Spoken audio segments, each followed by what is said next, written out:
Assalamualaikum warahmatullahi wabarakatuh. Hai Sobat Merapi, Alhamdulillahirrahmanirrahim. Kembali lagi kita bertemu di acara podcast Pengadilan Agama Klaten.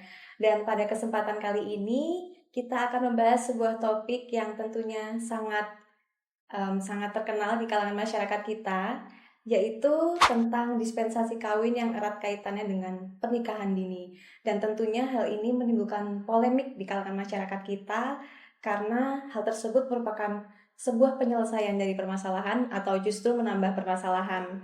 Dan untuk dapat mengulik permasalahan tersebut, telah hadir bersama kita narasumber yang sangat luar biasa, yaitu Ibu Zahidah Alfikonita SHI selaku Hakim dari Pengadilan Agama Klaten. Apa kabar Ibu? Alhamdulillah baik, Mbak Nadia. Alhamdulillahirrahmanirrahim. Baik Ibu, dan pada kesempatan kali ini kita akan membahas tentang dispensasi kawin. Dan sebelum lebih jauh, saya ingin menanyakan tentang definisi dari dispensasi kawin itu sendiri. Apakah itu dispensasi kawin menurut Ibu?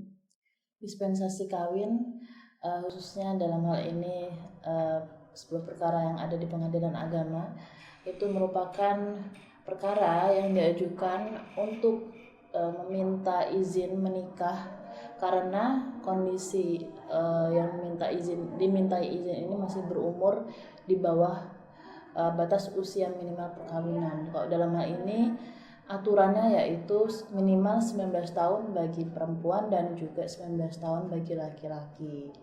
Seperti itu, Mbak. Baik Ibu, dan untuk pihak yang dapat mengajukan dispensasi kawin tersebut siapa sajakah Ibu? Untuk pihak yang dapat mengajukan dispensasi kawin di pengadilan agama yaitu orang tua dari calon anak yang akan dinikahkan itu. Jadi orang tua itu ya bisa orang tua calon anak yang perempuan jika anaknya perempuan yang dinikahkan itu kurang umur, atau anak laki-laki, ataupun bisa keduanya kalau misalnya keduanya itu kurang umur, Mbak. Jadi dalam hal ini pengadilan agama sendiri juga sudah mengakomodir jikalau ada dua calonnya itu di bawah umur, kedua orang tua masing-masing dari anak itu bisa mengajukan dan menjadi pihak, istilahnya legal standing ya, seperti itu Mbak kalau di pengadilan agama sendiri, dan yang jelas yang beragama Islam ya. Baik Ibu, jadi bisa dari pihak pria maupun pihak wanita, Bisa. bagi yang belum memenuhi syarat minimum tersebut, syarat minimum usianya seperti itu Ibu. Dan baik, untuk selanjutnya, apakah ada kondisi tertentu di mana dispensasi kawin ini atau dalam kondisi bagaimana permohonan dispensasi kawin itu bisa diajukan di pengadilan agama Ibu? Permohonan dispensasi kawin diajukan ya jika calonnya itu kurang dari 19 tahun itu ya, dia mendapatkan penolakan dari KUA, itu syarat utamanya dia mendapatkan penolakan dari KUA.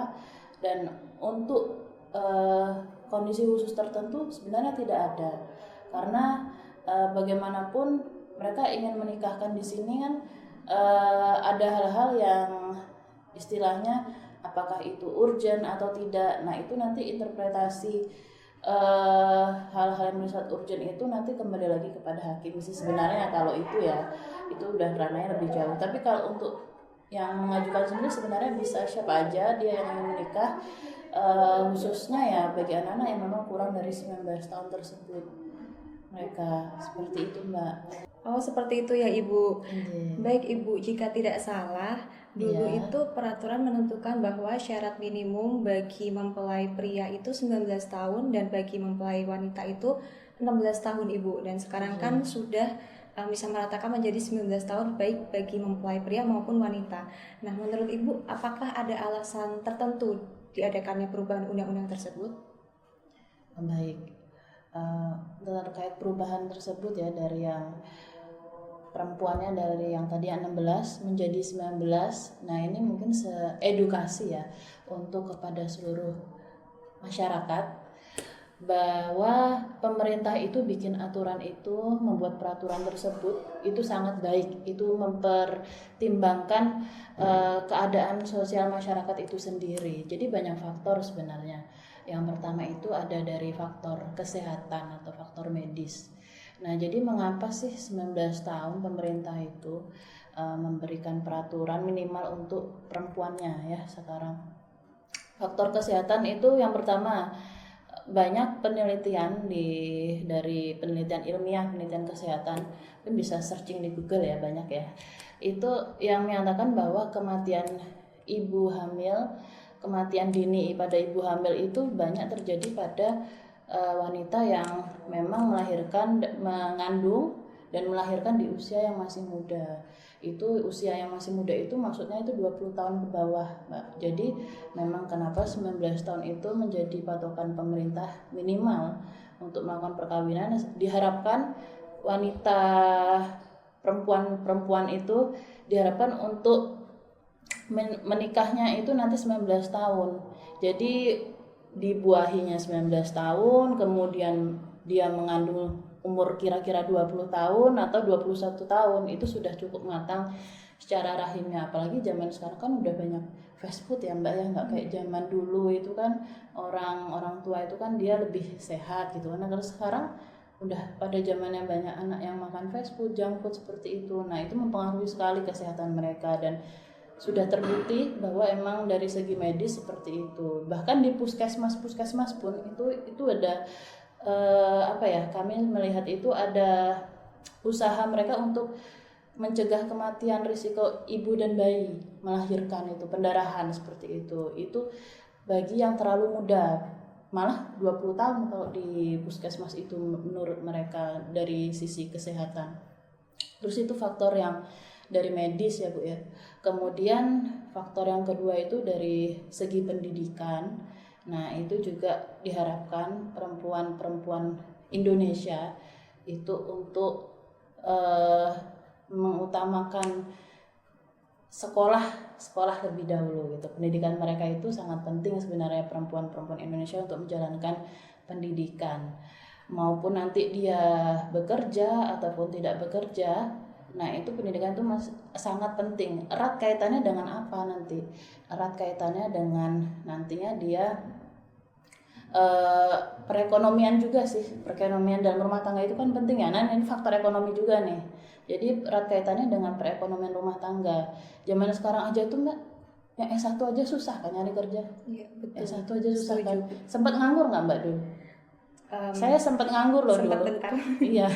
Tapi intinya kita susah ya cari Susah, kerja dulu. bener. Nah itu S1 aja susah, apalagi ya mohon maaf yang di bawah itu, pendidikan yang level stratanya di bawah itu sekarang udah makin susah lagi seperti itu kan. Jadi diharapkan pendidikan perempuan itu di Indonesia ini semakin meninggi gitu. Jadi kalau perempuan sudah disibukkan dengan sekolah, mungkin dia bisa fokus untuk pendidikannya dulu gitu. Jadi kalau sudah sekolah sudah selesai, kemudian cari kerja, dia sudah mempunyai uang, matang secara fisik yang tadi bilang ya, kesehatan, kemudian matang secara finansial juga, mandiri secara finansial, itu menikah itu meminimalisir resiko adanya terjadi perceraian. Nah itu kan banyak sekali di pengadilan agama itu kasus perceraian yang terjadi karena faktor ekonomi juga Mbak, seperti itu. Ya kan nggak setiap pasangan itu suaminya bekerja ya, bisa perempuannya juga nggak salah dong juga bekerja ya kalau zaman sekarang ini, sehingga diharapkan perempuan itu mempunyai pendidikan yang lebih tinggi dulu dan juga sehingga bisa menopang perekonomian mereka dalam membangun rumah tangga tersebut. Seperti itu Mbak, itu penting sekali sih yang menurut saya, dan pemerintah sudah bagus sebenarnya menerapkan minimal usia 19 tahun untuk pernikahan. Baik Ibu, betul sekali Ibu. Jadi selain dari sisi medis juga dari sisi psikologis Ibu, pendidikan Ibu yang nanti akan mempengaruhi ke perekonomian keluarga. Oh ya, satu lagi Mbak, tadi lupa faktor psikologis. Faktor psikologis juga kan ada.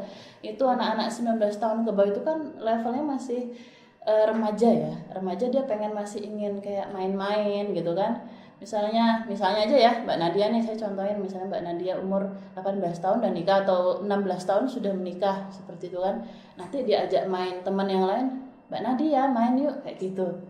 pasti ada dong rasa keinginan, masih ingin main-main seperti itu kan Mbak. Setuju, Ibu. Dulu 19 tahun aja kita masih sibuk sekolah atau bermain gitu ya sama teman, nongkrong-nongkrong seperti itu. Nah itu salah satu hal yang penting juga sih dalam untuk menjalin membangun membina rumah tangga gitu kan. Jadi sudah ada kesiapan secara apa namanya, psikisnya juga, sehingga kenapa ketika mendaftar di pengadilan agama perkara tersebut itu juga harus ada surat keterangan pemeriksaan dari bagian kejiwaan RSUD terkait psikologinya tersebut. Kok memang masih kelihatan anak-anak banget, emosinya sangat labil, itu ya itulah yang itu dapat menjadi pertimbangan gitu bagi para penegak hukum di pengadilan agama seperti itu. Baik Ibu, jadi ternyata faktor psikis itu juga sangat menentukan bagi terutama perempuan Ibu ya, karena kan yang akan menjadi seorang ibu dan juga akan mendampingi dan juga akan berubah hidupnya 180 derajat seperti itu Ibu ya setelah menikah.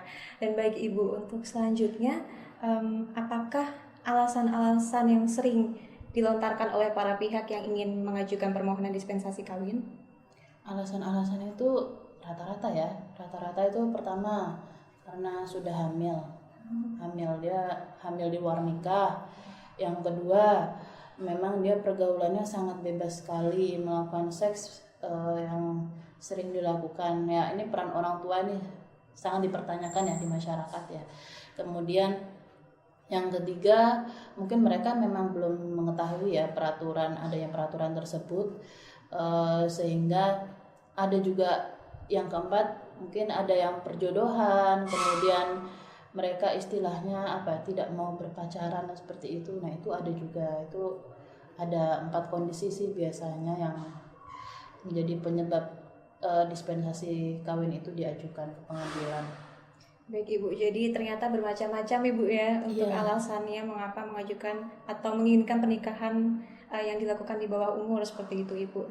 Dan baik Ibu, dari Pengadilan Agama Klaten sendiri, apakah sudah melakukan semacam tindakan untuk menekan pernikahan dini atau dispensasi kawin tersebut?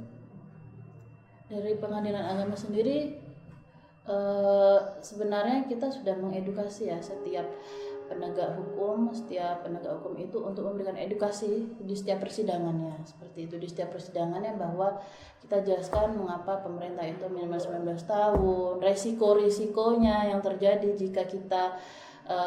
jika anak tersebut tetap ingin menjalankan pernikahan dini seperti itu. Kita juga ada sosialisasi kepada masyarakat juga, bagaimana seharusnya sosialisasi terkait peraturan tersebut itu ya, kan memang tidak semuanya mungkin orang tahu ya, apalagi masyarakat yang memang jauh dari pusat kota seperti itu kan. Jadi sosialisasi terkait kepada masyarakat untuk melakukan perkawinan itu sesuai dengan batas yang ada di aturannya sekarang.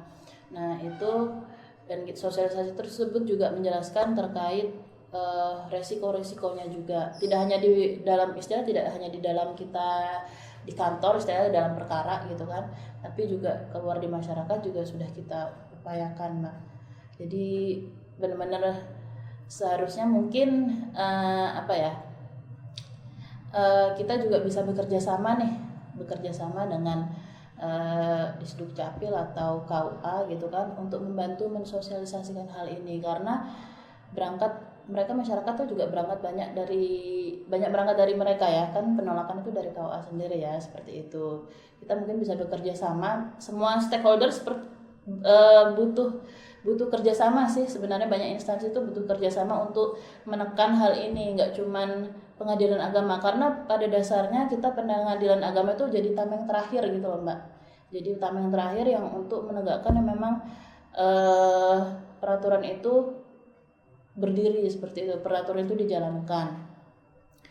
Karena pada dasarnya kalau nggak akar-akarnya itu akar-akarnya itu harusnya dikasih paham dulu istilahnya lah, seperti itu. Nah itu butuh banyak instansi, kita harusnya kerjasama seperti itu. Baik Ibu, jadi ternyata dibutuhkan sinergitas dari stakeholders untuk bisa mewujudkan atau penurunan angka dari dispensasi kawin tersebut, Ibu nggih. Dan baik Ibu, untuk selanjutnya apakah ingin menyampaikan suatu arahan atau himbauan kepada masyarakat agar dapat memenuhi peraturan perundang-undangan yang berkaitan dengan dispensasi kawin ini? Ya, pada masyarakat pada umumnya, di sini khususnya kepada perempuan-perempuan yang emang pada dasarnya banyak yang mengajukan di sini itu perempuan-perempuan, tapi tidak lepas dari itu juga laki-laki juga ada seperti itu, dan hendaklah menikah sesuai dengan batas minimal umurnya, ya, karena pemerintah memang sudah sangat baik sekali mengatur perundang-undangan tersebut, sudah melihat bagaimana manfaatnya di masyarakat dan juga manfaatnya untuk negara ini. Istilahnya mari kita berlomba-lomba dulu untuk mengejar pendidikan dulu, kemudian bekerja, sehingga nanti kita ketika sudah menikah itu sudah matang secara fisik, emosi, dan juga secara finansial, seperti itu. Dan juga untuk orang tua, para orang tua di luar sana yang mempunyai anak-anak yang sudah dalam fase remaja, ya, dalam fase remaja itu mohon diawasi anak-anaknya, hubungannya dengan lawan jenis itu diawasi, jangan sampai mereka melakukan hal-hal yang melanggar norma sosial dan norma agama di masyarakat, seperti itu. Baik Ibu, jadi peran orang tua itu sangat dominan Bu di sini nggih. Jadi anak-anak yang masih di bawah umur agar menjadi perhatian, agar bisa menjaga pergaulan dan juga menjaga ilmu agama juga Ibu nggih, untuk menghindari hal-hal yang tidak diinginkan. Atur agama juga penting. Betul Ibu. Baik Ibu, untuk selanjutnya tidak terasa kita sudah berada di penghujung podcast, dan sebelum saya tutup, apakah ingin menyampaikan pesan kepada masyarakat?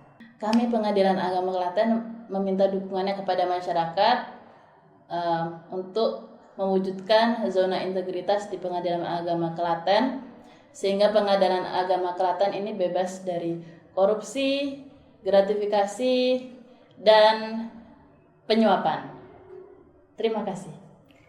Baik Ibu, jangan lupa kepada masyarakat untuk bisa mendukung Pengadilan Agama Klaten untuk meraih wilayah bebas dari korupsi dan juga wilayah birokrasi bersih dan melayani Ibu ya. Baik Ibu, dan alhamdulillah kita sudah di penghujung acara podcast pada kesempatan kali ini. Alhamdulillahirrahmanirrahim. Terima kasih kepada masyarakat yang sudah menyaksikan podcast pada kesempatan kali ini. Jangan lupa like, komen, dan juga subscribe YouTube channel dari Pengadilan Agama Klaten, dan juga jangan lupa follow dan juga like sosial media dari Pengadilan Agama Klaten. Terima kasih. Assalamualaikum warahmatullahi wabarakatuh. Waalaikumsalam warahmatullahi wabarakatuh.